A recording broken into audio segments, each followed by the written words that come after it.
Hello, my amigo friends. I want to thank you all for walking along with me and Jennifer today on the beach here. I just want to talk about the reason why we're moving out of our Bravada that we're in right now.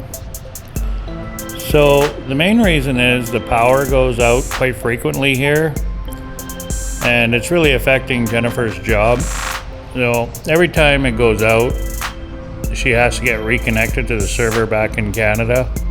So an IT guy has to come and log her back in every single time. Now we have a battery backup, which I've talked about before, but that only lasts for about a half an hour. Now if the power is out longer than a half an hour, she gets disconnected from the server back home.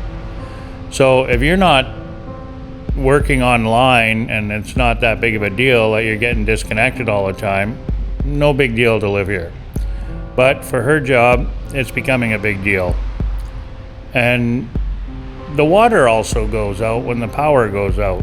So it's becoming a hassle. Now I know in Mexico, this is quite common. The power goes out quite often. But here, it's an extreme.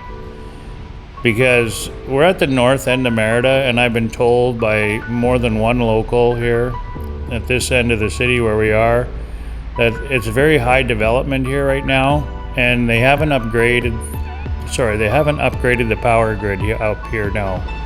So they're having blackouts quite frequently. And it's not just like 10, 15 minutes. Like we lose power for an hour. And like I said, it's quite common. I talk to my other friends that live in Merida here and they have power, but yet we don't.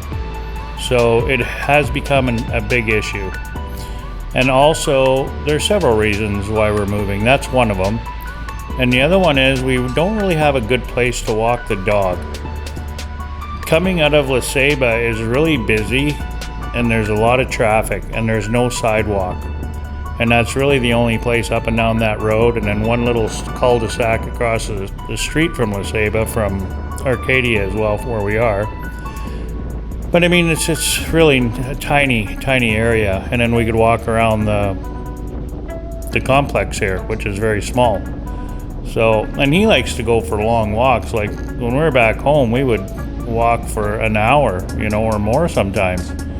So there's really no good place to walk the dog. And he's spoiled. He won't walk on the grass, and he won't walk in the dirt. He's got to walk on pavement. So when we walk down the road, he goes out to the middle of the road. He doesn't, so it's a bit of a challenge. So that's another reason. And then another reason as well is with the new construction, it's been really annoying. We thought we could put up with it, but it's really getting on our nerves, especially Jennifer sitting by the door all day, the window here. So as you've seen in previous videos, only half of this Bravada is built. They're still working on the other half. Now I can imagine what it's going to be like when that other half gets finished with the power. It's going to be probably even go out more frequently. So, and like I said, the construction is starting to wear on our nerves. And also, there's been poisonous snakes that have been found lately. There's been 3 of them inside the Bravada area here in the last 2 weeks. And we've never seen or heard of any poisonous snakes around. I know they're here in the jungle for sure, but I think they've disturbed a nest or something over in the new construction, because all of a sudden, just within the last 2-3 weeks here, there's been sightings of snakes. Well, they've killed them, but we've never heard or seen of snakes being in here before, so I don't know why all of a sudden we're getting, especially in such a short period of time, there's been 3. So that's a little bit of a concern for Jennifer. So we are in the jungle here. So, and our dream when we moved here to Mexico was to live in a beach town, to live on the beach, the Gulf of Mexico. Now, mind you, we're only 20 minutes away from the Gulf, and we do go every week. We go to the beach, but we would rather walk to the beach and drive to the grocery store. And right now where we are, we're driving everywhere we go. We drive to the grocery store, we drive to the beach, because we don't live in the city. We're 10 minutes out of Merida. So we're out here in the jungle. We have to drive everywhere we go, which we kind of knew that when we moved in here, but we didn't realize the power situation was as bad as it was. And we never realized that road going in and out of the golf club there, La Ceiba, is as busy as it is. So that's two factors that we didn't realize. The factor that we're out in the country, in the jungle, we knew that. So we knew that was going to be a little bit of an issue, but we really loved this Pravada and just had everything we wanted, other than being close to the beach. And we were kind of pressured for time. And really our plan was anyway not to stay here forever. We were going to move on. So anyway, I just wanted to hop on here, guys, and kind of explain a little bit why we're moving, and I hope that clears it up a little bit. And God bless everybody out there, and thanks for following along with us today, and hope you enjoyed the walk as much as we did, and peace out. Adios, amigos.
Thanks for walking along, mi amigos.